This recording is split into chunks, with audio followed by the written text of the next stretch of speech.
President Bill Clinton, and is the author of The Unmaking of the President 2016.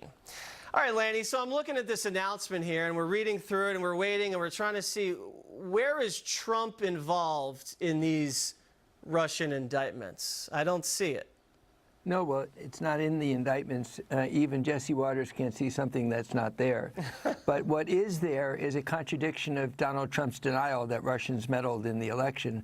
If that case is true, and it's all allegations. Well, I mean, I think the president understands that the Russians tried to interfere in the election, but he's never believed that they affected the outcome. He actually has denied that they interfered, and he's never said they interfered. So, Jesse, call the White House. I know you have a better line than I do. Donald Trump has never admitted. In fact, he's contradicted his intelligence community's finding that the Russians Don't you see why, though? Is because he won a clear victory in the Electoral College over Hillary Clinton, and he sees any attempt to make it look like he won because of Russia as undermining his credibility. So you use the word because of. That's not what I said. So you can have your opinion of something being because of. I said that Donald Trump has never confirmed that the Russians interfered in the election. That's a fact. Now, will you contradict that statement? I will not contradict that statement. What I want to talk about is the indictment, because you guys keep moving the goalposts. First it's collusion, then it's obstruction, and now all you have after this Mueller indictment of 13 Russians is something Donald Trump may or may not have said, and now you want him to admit it. But that's fine. Let's look at the indictment. So a bunch of Russians get fake IDs and go on Twitter and try to pay someone at a rally to hold up a Hillary for jail sign, and that's what Mueller's been working on this whole time. It seems like after all this money and after all this manpower, this is all they have? Yeah, of course we know the Russians are messing around. Well, first of all, Jesse, I do facts, you do rhetoric, and that's what we both do. My book shows... Well, I mean, that was a fact, which I just recited from the indictment, but that's okay. Actually, nothing in the indictment are facts. They're allegations that need to be proven in court. So these people are innocent until proven guilty. What we know is that his former national security... Well, that's not what you say about Donald Trump. You've accused him of, being guilty of obstruction and collusion. All your friends, Lanny, love to do that. Well, so I'm glad you believe Trump is innocent until proven guilty. Jesse, I don't know if things have changed with you and me. Is it you or my friends? I never do that. Okay. And you know that I'm going to give you the benefit of the doubt. Go ahead. I'm sorry. Okay. So my book is about a statistic that on October 28th in the morning, Hillary Clinton is winning by a large margin, and within 3 days after the Comey letter is written, she starts to drop like a rock. Now, James Comey, there's one thing Donald Trump and I and you agree on. He should have been fired. I think for a different reason than Donald Trump.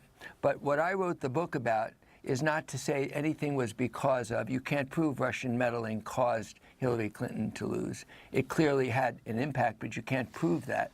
But you can prove that statistically, after the letter hit by James Comey, which Rod Rosenstein said was a reason for him to be fired, and I agree with that. Yeah, listen, well, you and I agree that Comey botched the Clinton investigation. You probably disagree with the ways he botched it than I do, but it's of course true that she started to drop, or she had been probably dropping a little bit, and then he announced about the emails that were discovered on Anthony Weiner's laptop. But she does have to take responsibility. Comey wouldn't have made that announcement if she hadn't set up a private server and then deleted all those emails and caused all the problem to begin with. Well, first of all, she has taken responsibility for a mistake on the use of emails. That can be true. It can also be true that but for that Comey letter, she wins, and I think I proved that in my book statistically. But at least we both agree that James Comey botched. His professional duty was not to hold a press conference. He's not an elected official. He thinks he is. He acts like he is, but he isn't. Listen, and he can be fired and deserve to be fired. Listen, I agree. And if Hillary had won, she would have probably canned Comey as well. Let's take a look back, though, about that summer, 2016. You could argue that Comey let her off the hook and that there was evidence that could have been used to recommend an indictment, and that language was softened by Peter Strzok, who was a pro-Hillary supporter at the FBI, and that she was exonerated before she was even interviewed. There's a lot of evidence to suggest that in the summer, Comey let her off the hook.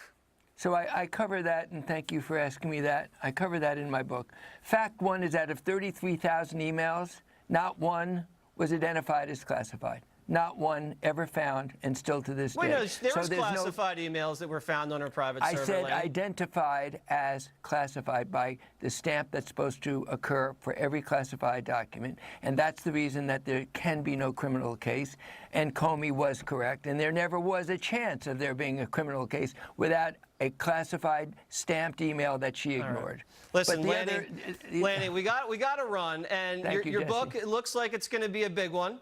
It's going to have to compete against Comey's book. So hopefully people have enough money in the Trump economy to buy 2 books. Can I give you one sentence complimenting you that I've watched you grow up on television, behind the scenes, and on camera, and you're a great, I think, a great television person, and I take some credit for your success in your career. Well, thank you very much, Lanny. It means a lot because I used to book your cars and pre-interview you years ago when you used to come on Fox. So it's nice having you back in Waters World. I appreciate it. Thank you. Bye-bye. All right, we'll be right back. Music.